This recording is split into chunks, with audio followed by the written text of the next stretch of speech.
Hola, buenos días. Esta es la sesión 6 del tema 7. Esta va a ser una clase práctica dentro de lo que cabe en condiciones normales. Estas prácticas que os voy a comentar las haríamos en clase, en grupos, pero esta vez os las voy a explicar yo. La primera de las tres prácticas que os voy a comentar es, como ya vimos en algún tema anterior, os enseñé a leer una factura del agua. Como estamos hablando de la energía, vamos a aprender a leer una factura de luz, de electricidad.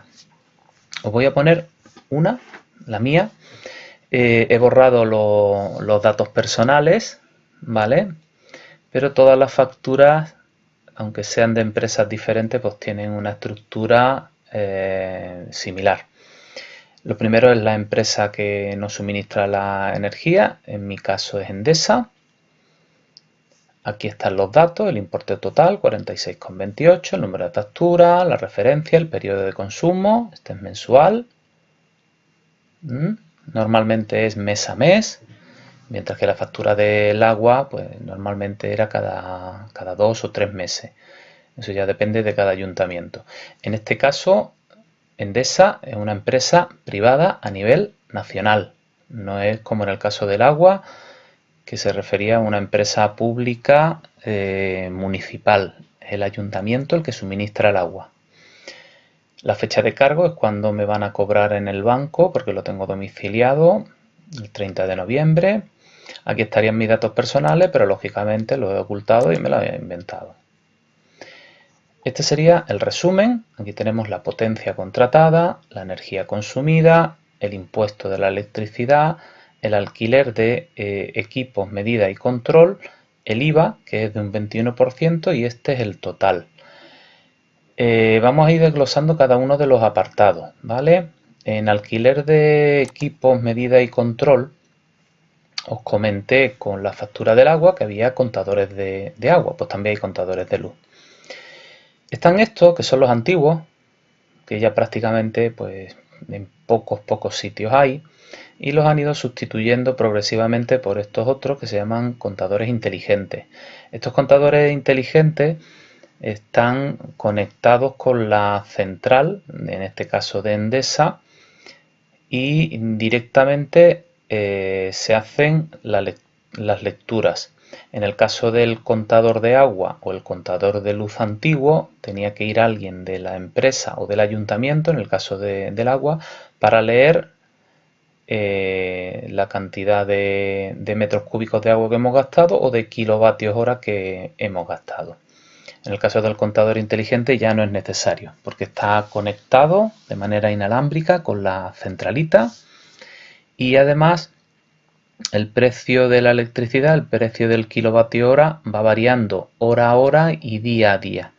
De manera que en cada momento pues nosotros estamos gastando electricidad, pero no siempre la gastamos al mismo precio. Hay aplicaciones de móvil, por ejemplo, que te dicen en cada tramo horario a cuánto está el kilovatio hora, y bueno, pues la verdad es que si lo utilizas con lógica y racionalmente te puedes ahorrar algo de dinero, pues poniendo, por ejemplo, la lavadora en momentos en los que el precio del kilovatio hora sea bajo. Seguimos. Bien, aquí hay que distinguir entre gastos fijos y gastos variables. Lo veremos también a continuación, pero fijaros cómo realmente la energía consumida son unos 20 euros, pero en total tengo que pagar 46 euros. Bien, aquí me parece la lectura anterior y la lectura actual del contador de luz. La diferencia es lo que he gastado desde el 20 de octubre al 20 de noviembre. Son 163 kilovatios hora. Kilovatio hora es la unidad de energía que se utiliza para energía eléctrica. Esta es la evolución del consumo, mes a mes. Hay meses donde se gasta menos, meses donde se gasta más. Aquí tendríamos los datos del contrato, cuando se hizo el contrato, a nombre de quién, qué tipo de tarifa tengo contador inteligente. Esta es la potencia contratada, que se mide en kilovatios, son 4,4 kilovatios. Aquí estarían los datos de contacto para la empresa, en atención al cliente, en caso de avería, reclamaciones o dirección postal, si quiere hacer la reclamación por correo o enviar alguna documentación física. Aquí también son datos que he borrado. En mi caso tengo el pago domiciliado, me lo cargan directamente la cuenta corriente. Aquí estarían los datos de la cuenta corriente. Y ahora vamos a pasar a la siguiente página, donde nos aparece un desglose en un diagrama de sectores tipo tarta. Esos 46,28 euros que tengo que pagar, ¿a qué se refieren? Estos son costes regulados, estos son impuestos y este es el coste de producción de la energía. Vamos al detalle de la factura. Aquí tenemos dos apartados, por potencia y por energía. La potencia son 4,4 kilovatios y está a 38 euros el kilovatio por año y número de días. El total, incluyendo un margen de comercialización fijo, son 15,67 euros. Esto va a ser un coste fijo, lo vamos a tener que pagar sí o sí. En la facturación por energía consumida hemos gastado 163 kilovatios hora. El peaje se refiere a los gastos de transporte de la electricidad desde los puntos donde se produce, sea una central térmica, una central nuclear, una central hidroeléctrica, hasta los puntos donde se consume. Todos esos tendidos eléctricos, transformadores y demás que hacen falta, hay que pagarlo. Por eso se carga en la factura. Aquí está el coste total de la energía. 19,94 euros. Aquí hay que añadirle un impuesto que es de un 5%, 5,11 y pico.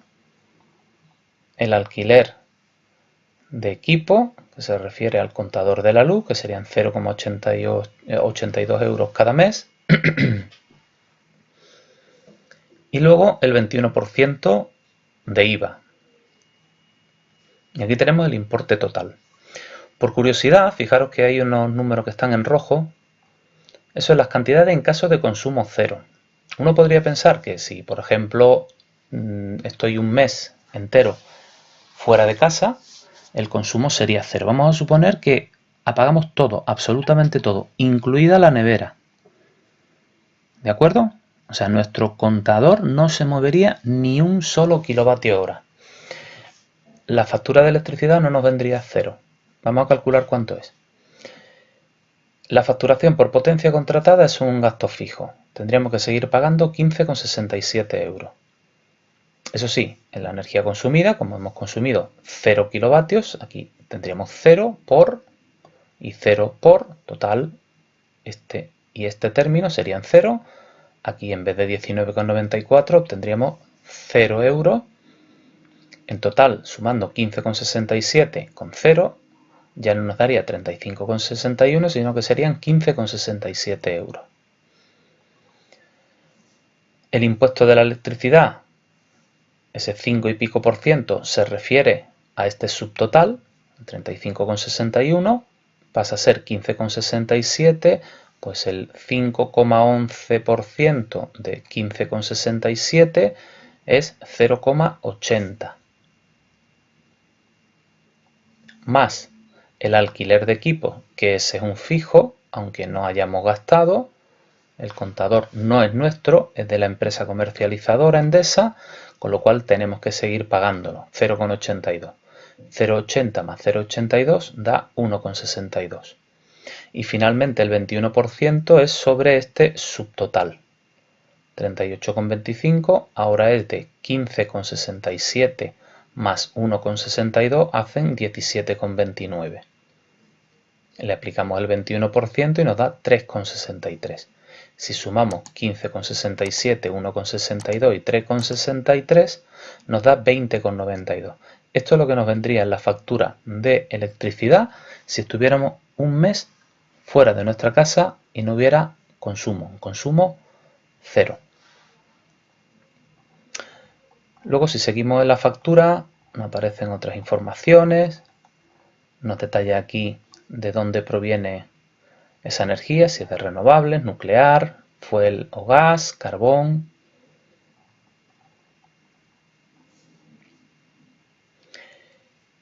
Y esto en cuanto a la factura de electricidad. Ahora vamos a pasar a otro que es otra actividad práctica, que es ¿cuánto nos cuesta usar un aparato eléctrico? Ya que sabemos leer la factura de electricidad, vamos a aprender a averiguar cuánto cuesta tener un aparato eléctrico funcionando. Primero la parte teórica, esto quizás de tecnología os suene. La energía es igual a potencia por tiempo. La energía eléctrica en el sistema internacional se mide en julio, aunque nosotros la unidad que se suele utilizar para energía eléctrica es el kilovatio hora. La potencia eléctrica es el vatio, y nosotros vamos a utilizar el kilovatio, y el tiempo de uso pues en segundos o en horas. El coste será el producto de la energía en kilovatios por hora por el precio, por lo que vale el kilovatio hora. Por ejemplo, vamos a calcular cuánto cuesta un lavado en nuestra lavadora. El consumo de energía de la lavadora va a depender del modelo de lavadora, de su certificación energética. La A3 Plus es la más eficiente, la que es capaz de realizar el mismo lavado pero consumiendo menos kilovatios hora, menos electricidad. Luego iría A2 Plus, A Plus, etcétera, etcétera. Luego la cantidad de ropa, si es de 5 kilos o de 8 kilos, y el programa de lavado, el tiempo que tarda, la temperatura a la que lavamos y las revoluciones. No es lo mismo a 600, a 800, a 1000 o a 1200 revoluciones. Consume más energía a 1200 revoluciones. Vamos a estudiar un caso concreto. Mira, esta es mi lavadora. Esta marca, aquí en esta página, te vienen características y especificaciones técnicas. Qué tipo de programa tiene, a qué temperaturas, lavado en frío, lógicamente. Y además, los consumos. Cuánto consume en cada uno de los lavados. Y fijaros cómo los consumos varían bastante. Te indica a 30 grados, a 40 y a 95 grados. A 95 grados, lógicamente, el consumo es mucho mayor. Bueno, pues lo tengo aquí, los consumos. Miramos la factura eléctrica, el precio de la electricidad, la factura que hemos visto anteriormente, la anterior práctica, 0,14 euros, que serían unos 14 céntimos por kilovatio hora. Y vamos a suponer que elegimos el programa del consumo de energía en programa sintético a 40 grados, 0,61 kilovatios hora. ¿Cuánto nos costaría ese lavado? El coste ya hemos visto arriba, que es igual a la energía por el precio. La energía son 0,61 kilovatios, que es lo que nos dice las especificaciones técnicas de la lavadora, por el precio del kilovatio hora.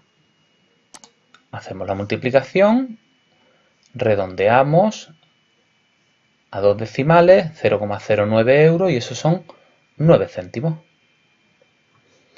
Esto también lo podemos hacer para otros aparatos eléctricos. Aquí tenemos un móvil, la PS4, un televisor, nevera, secador de pelo, tostadora. ¿De acuerdo? Aquí he puesto las potencias. La potencia la he pasado a kilovatios por hora. He supuesto una hora de uso. Si fuera más de una hora o fuera menos, pues haríamos una simple regla de 3. El consumo, en este caso el consumo es kilovatio hora, pues multiplicamos el consumo en kilovatios por una hora. El coste, pues como sabemos que este es el coste por kilovatio hora, pues multiplicamos los kilovatios hora por 0,142349, nos da todo esto con todos estos decimales, redondeamos y nos queda esto que serían los precios, los costes por el uso de 1 hora de cada uno de estos electrodomésticos y aparatos eléctricos. Aquí vemos que hay muchísimas diferencias. En el caso del móvil, 0,1 céntimos de euro, Esto es prácticamente nada. Una videoconsola son 2 céntimos por hora. Y luego nos vamos al extremo opuesto, donde un secador de pelo gasta 31 céntimos. Lógicamente un secador de pelo no lo tenemos 1 hora funcionando, pero es con mucho el que más gasta, teniendo en cuenta estas potencias. Lógicamente hay secadores de pelo con más potencia, con menos potencia, igual que cualquier otro electrodoméstico. Bien, esto lo podemos hacer a mano, o yo he usado una hoja de Excel en la que ponemos nuestros datos, dispositivo, la potencia. Para calcular la potencia en kilovatios, pues simplemente he insertado una fórmula, aquí la vemos. En la fórmula siempre hay que poner un igual.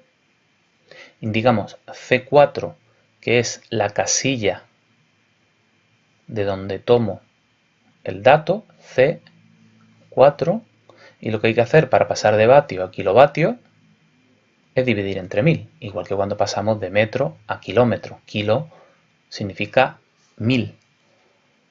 Pues kilovatio dividimos entre 1000 y obtenemos el resultado.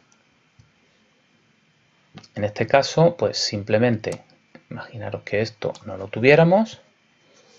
Una vez que he introducido la fórmula en la primera casilla, ya es simplemente pinchar y arrastrar. Y directamente el programa coge este dato, lo divide entre 1000, este otro lo divide entre 1000. Luego podemos repetir la fórmula sin tener que escribirla tantas veces como dispositivos haya.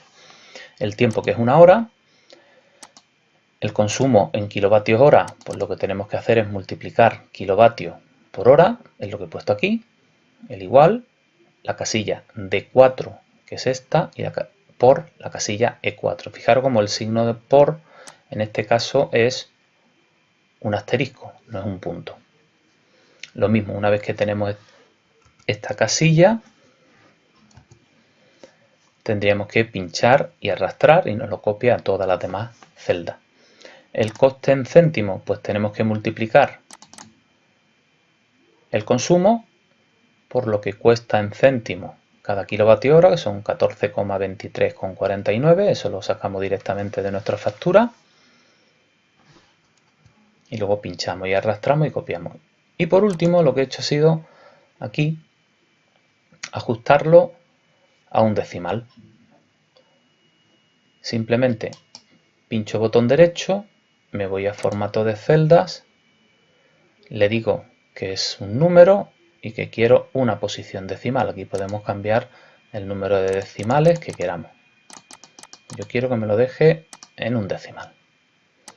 Luego pincharíamos y arrastramos hacia abajo y ya nos lo copia en todas estas casillas. Esta es la manera de hacerlo con una hoja de Excel, si no, pues con calculadora. Vamos a hacer ahora un caso concreto. Esto sí quiero que lo copiéis en el cuaderno, ¿vale? Copiar en el cuaderno, esta pequeña actividad. Consiste en calcular cuánto nos cuesta tener un televisor de 300 vatios encendido durante 4 horas. Esto es aplicable a cualquier otro aparato eléctrico. Una videoconsola, una nevera, una lavadora. Los datos que necesitamos: la potencia del aparato o dispositivo, 300 vatios, que lo pasaremos a kilovatios dividiendo entre 1000. El tiempo, en este caso serían 3 horas. Aquí esto lo tenemos que modificar, 3 horas efectivamente. El coste del kilovatio hora son 14 céntimos. Y el desarrollo, que lo tenemos aquí debajo. La energía eléctrica es potencia por tiempo, como ya hemos visto anteriormente. La potencia 0,3 kilovatios por el tiempo de uso, 3 horas. Eso hace un total de 0,9 kilovatios hora. Ese sería el consumo eléctrico. ¿Cuánto nos cuesta? Multiplicamos por el precio del kilovatio hora y nos sale 12,6 céntimos. Unos 12 céntimos y medio lo que costaría usar un televisor de 300 vatios durante 3 horas. Podemos hacer fichas de consumo. Esto es otra actividad que en condiciones normales pues os mandaría para casa, hacer una pequeña ficha de cualquier dispositivo o aparato eléctrico o electrónico que tengáis en casa. Tendríais que poner, por ejemplo, para un tubo fluorescente,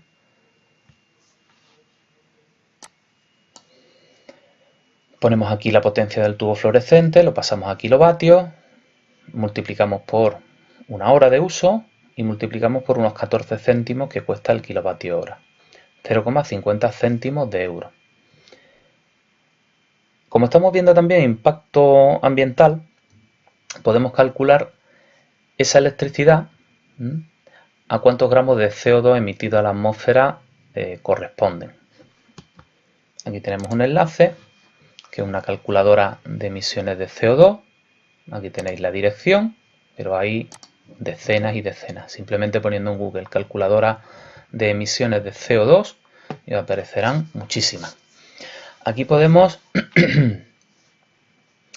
elegir las distintas actividades que hacemos para calcular cuál es el consumo. Por ejemplo, en nuestro caso, electricidad, pues aquí pondríamos. Imaginaros, en nuestro caso, pues teníamos, lo veis aquí, 0,036 kilovatios hora. Pues eso es lo que tendríamos que poner aquí, 0,036 kilovatios hora. Nos dice calcular. Si ponemos, por ejemplo, vamos a poner 1, eso serían 0,4 kilogramos de CO2, son 400 gramos, ¿vale? En nuestro caso, si ponemos 0,036, pues podríamos hacer una regla de 3. Aquí te indica que las lámparas de bajo consumo permiten ahorrar hasta un 80% y duran 8 veces más. Lógicamente son más caras, pero la eficiencia y la duración son mucho mayores que en el caso de una bombilla de incandescencia. Aquí también podríamos calcular en otras situaciones, por ejemplo en transporte o uso de gas natural, gas propano o en tren, cuál sería nuestras emisiones de CO2. Y la tercera y última práctica que os quería enseñar hoy, no era ahí, aquí, es la práctica de agua caliente. A ver, en vuestra casa tenéis agua caliente, lógicamente, y normalmente los métodos más usuales son estos tres. Calentador de gas, con bombona o con gas natural. La bombona, pues, tenemos varios tipos de bombonas. Tenemos esta clásica, Repsol y Cepsa, son las dos empresas que distribuyen bombonas normalmente. Suelen ser bombonas de gas butano, el butano es un hidrocarburo. También las hay de propano. Hay bombonas más pequeñitas para camping gas. Luego también tenemos el gas natural. Igual que nos llega el agua en una canalización o la electricidad mediante cables, también nos puede llegar gas natural. Eso no en todas las ciudades ni en todos los pueblos llega, ¿de acuerdo? Luego también tenemos la posibilidad de un termoeléctrico o placas termosolares, que es lo que se llama energía solar térmica. En el caso de que estuviéramos en clase, esta práctica tiene una dinámica de grupo. Haríamos dos supuestos, una vivienda habitada por 2 personas o una vivienda habitada por 5 personas. Se divide la clase en 3 equipos, que forman a su vez 2 grupos, cada uno pues va a investigar uno de estos 2 supuestos y luego compararíamos los informes. Habría una exposición con una PowerPoint o un vídeo explicativo y obtendríamos las conclusiones correspondientes. Bueno, aquí os voy a enseñar. Este es mi termoeléctrico. de gas. Yo utilizo bombona de butano. Por dentro tiene este aspecto. Aquí se ve la llama, estos son unos quemadores. Esto por fuera es una carcasa de cobre y esto es un serpentín, una tubería por donde entra el agua fría, por aquí debajo. Se calienta y luego sale por los grifos. Este sería un esquema de cómo funcionaría. ¿Vale? Por aquí entra el gas de la bombona o de la canalización de gas natural. La entrada de agua fría se calienta y sale por los grifos. Los gases de la combustión del gas salen por una tubería y tienen que ir al exterior. Esto tiene que tener una buena ventilación. Otra posibilidad son los termoeléctricos. Un termoeléctrico tiene más o menos este aspecto. Básicamente es un depósito que tiene un aislamiento exterior para que no se pierda calor. Dentro tiene una resistencia que está protegida. Esa resistencia funciona con electricidad y lo que hace es calentar el agua. Tiene una entrada de agua caliente, de agua fría y luego una salida una vez que se calienta el agua. Y funciona con electricidad. Y luego la última posibilidad es la energía solar térmica, con placas solares térmicas. Tienen este aspecto. Hay un depósito, este depósito de agua pues puede ser más grande o más pequeño. Aquí dentro no hay más que una tubería en forma de serpentín haciendo ese. Se calienta, se orienta adecuadamente para que se aproveche la mayor parte de la energía solar. Ese agua caliente se va almacenando este depósito.